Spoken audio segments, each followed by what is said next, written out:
All right, here it is, man. He wants it cut down to a 2, and first thing you want to do is you want to comb it out. Always want to comb it out. Um, I'll be using my Wall Senior, of course, with that 2 card, that 2 clip. I modified it, the Andis guard, so I'm using it with my wall clipper.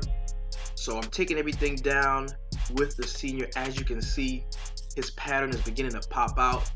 I think he wants to transition to like a 360 swirl, and he's already started on that. So I'm just going through, combing as I take it down, making sure that I get as much hair as possible with every stroke. I'm going to show him this, how it looks, because it is a very important thing, man, that you give the waiver clients exactly what they want. I'm showing it to him, saying, yo, this is a 2. Is this exactly what you wanted? He was like, yeah, cool. So I go back over, make it happen. Now I'm jumping into the taper. This is my wall magic clip, all the way closed. It is 0 gap. I'm just making that initial fade, like just the bottom fade part, with that half all the way open and close. I'm just making that little initial fade. I'm gonna go up and then come back down, and when I come back down, it should all be able to blend together. So I'm throwing my Andis double magnet half guard with a 0 guard, excuse me, and I'm doing the same thing I did when I didn't have a guard on it. I'm back to my Wall Senior, the quarter Senior, and I'm just doing the same thing, man. Opening up the lever, combing a couple of strokes, cutting a couple of strokes, just trying to make that transition pop out. Keeping that comb in my hand, moving up to that 1 guard, doing the same thing, starting with it closed and open it up as I go up into the waves, not wanting to cut hardly any of the waves off. Want to preserve as much of that wave line as I can. I'm a waver too. I know how it is, man. You don't want to go too high up on that taper, and I'm just cutting a couple, brushing a couple, cutting a couple, combing a couple, making it all come together. So I'm gonna finishing up on the taper, man. I went with the 1.5 guard, brought that up, going back, knocking out that bottom line that I made in the beginning, and as you can see, the taper seems to be coming together fairly nice. So this was a good one, man. I was very pleased with the outcome of this cut. Now, to finish it off, the taper part, the back taper, I want to go ahead and just make those 2 lines. Just go ahead and make those 2 lines. Get it started to look crisp, setting the foundation for any enhancement that you may want to use later. Doing the same thing on the other side now. Now this is different, okay?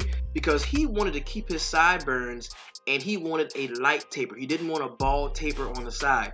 And that's something that I don't really do much. A lot of times I just do a low ball taper, or a high ball taper, but he specifically wanted to preserve his sideburns and not have that bald line on his taper. So that's what we did, and that's why it looks, the way it looks right here. You can see we still have a fair amount of the sideburns, and it's a light taper. It's not bald at all, and it came out pretty cool. At first I was like, because I want to cut what I want to cut. As a barber, I want to cut it the way I want to cut it. I want to take it down to a 1.5 or even a 1.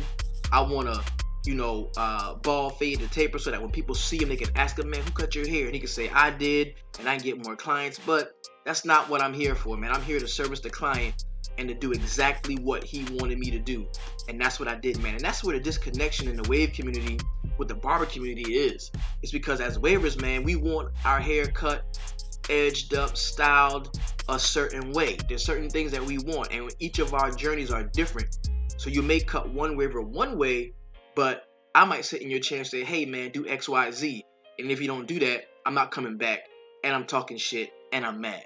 All right, so here, going ahead and edging it up, like I said, preserving the integrity of the taper as well as the sideburns. He wants to keep those, and we really got to close this divide between barbers and wavers, because we are two people that should easily be able to coexist.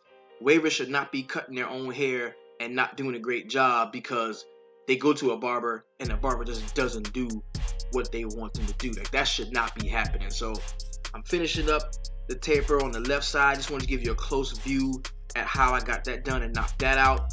And of course, man, I wanted to cut this down, man. The barber in me wanted to cut it down and show how good my skills are, whatever.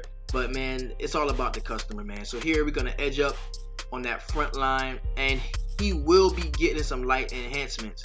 So that's why I want to make sure that what I'm doing before I do any enhancements is already crisp and clean. And let me know in the comments how you feel about the edge up game and the taper game and how everything came together before we went with the enhancements. Because some folks, man, they hate them. They don't want no enhancements.